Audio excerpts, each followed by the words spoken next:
Hello folks and welcome back to the channel. I'm coming at you today with two videos. I'm going to show you my next chapter for my favorite games that are up here. And once again I am adding it to this study, so please look out for my studies because this is a study that I have made public, so you have got access to it. If you want to, you can use it, you can take away from it, whatever you would like to do with these games, please feel free to use them. These are games that I have been using a lot for teaching my students. Primarily I used to use them in school scenarios with group coachings, but they are equally good for one-on-one lessons as well. Today I'm going to show you a game, guys, in the Scotch gambit, which a lot of players actually struggle with how to play against it as black, and I will show you an example of how not to do this business. D6, it's already a passive move, but this is still not the end of the world. It's far better to play something like bishop b4 followed by developing the knight. D6 is very passive and it gives a lot of room for white to do whatever he pleases to do. Bishop c4 is splendid. Knight f6, and in this position the white player played queen b3, already exerting a lot of pressure onto the weak pawn.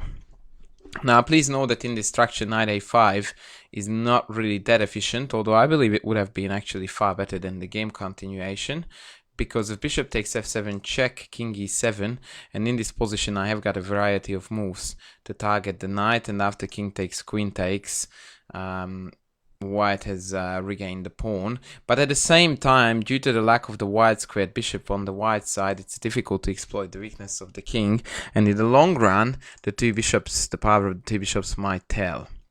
Instead, black foolishly decided to defend this pawn with queen d7, and when I say foolishly, I mean not the fact that he guarded the pawn, but the way how he did it, because we never really like to put a queen in front of a bishop and blocking development that way. Now in this position, of course, white needed to react very aggressively because now knight a5 is a super duper annoying threat, so he kept on pushing with knight g5, forcing knight e5. This is another stock standard defending move, defends and attacks at the same time, so white had to foresee this. Bishop b5 and c6. And at this point, a lot of players would botch the attack for white simply because they would be thinking about, oh, my bishop is hanging, so I need to run home. Then their knight would get kicked out, and after knight f3, if the queen relocates on c7, there is nothing to stop black from bishop e7 and castles, and he would comfortably cruise towards victory with his extra pawn. So the lesson that we need to learn from this setup is, and this is something that I do tell to my private students a lot, that when you are under attack, or rather I should say when a piece of yours is under attack, always look at the possibility of attacking one of your opponent's pieces in return instead of retreating.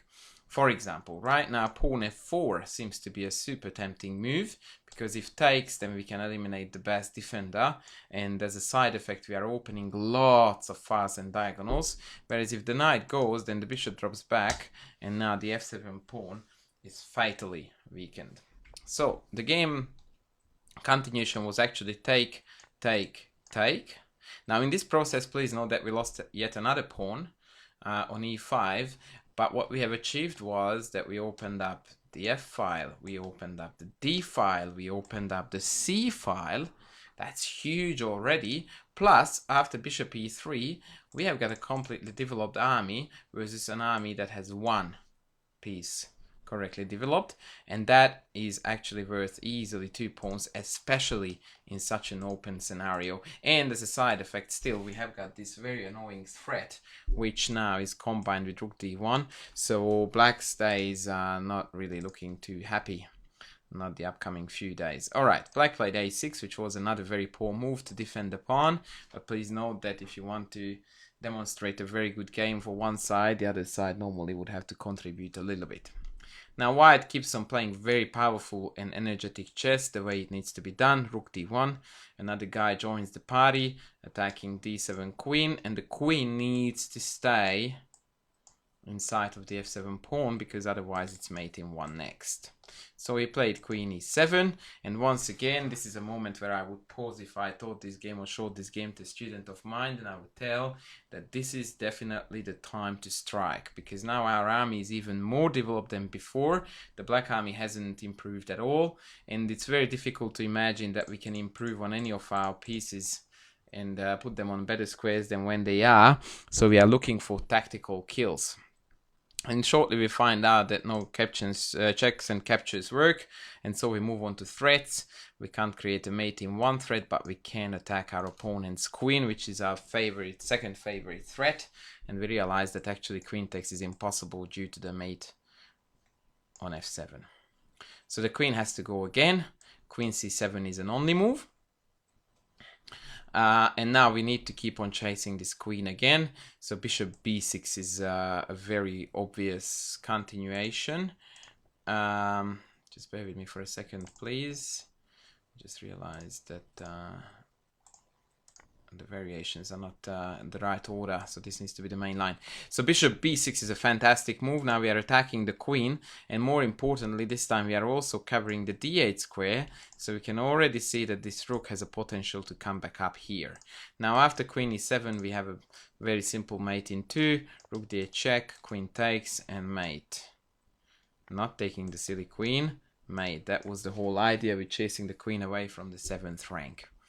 Seeing that, black decided to play queen c4. Now white went in for the check, king e7, and now again it's a little bit of a tricky scenario because it definitely do not want to swap queens. Queen a3, b4 doesn't seem to give enough, and so we drop back to d1, the first and last time we go backwards in this game. But what a move backwards, we're creating a mate in 1 threat.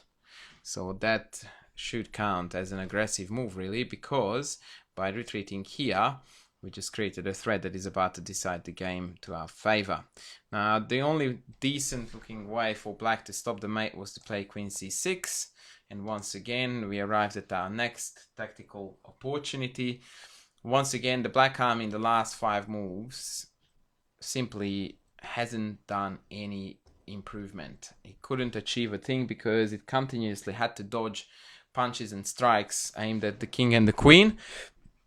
Now the king is already out of its safe zone, can't castle, and in fact it does not have a single square to go to. And that's actually a clue to you that you should be looking for violent solutions, because if we can manage to give a check to this king, it might be a mate. Which sounds very foolish, but trust me, it's not a bad concept when you actually realize that this king has got nowhere to go. And as per always, we use our holy trinity: checks, captures, and threats. My first check is gonna be this, and you will be surprised to see that that actually decides the game, even though it can be captured with 3 different pieces. So let's see how the 3 mates are done. King takes queen d8 is probably the simplest and the most basic.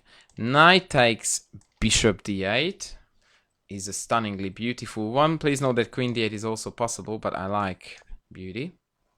So bishop d8 made that's done too. And perhaps the most beautiful out of all the mates is that after queen takes e8, we have got bishop c5. Fantastic stuff. No. Yep, that's the one I want to be the main line of this study. So that's how this game ended. Was played by 2 German amateurs, Dryqas-Funk. Not really an important thing as long as you remember the game. It's all fun and dandy, and it is truly a really good game to teach the concepts of central control, development, opening files and diagonals, and how to actually execute an attack once we built up the momentum. And it seems like now we should be able to finish off. This is an ultimate game to teach that. So I hope that you will find, guys, that this game is a good addition to this whole entire YouTube channel section, as well as to this study. Once again, as I said, I made it public, so you're more than welcome to help yourself to it and use it for whatever you want to or whatever you can. So thanks a lot for watching, guys, and I will be back with more soon. Bye.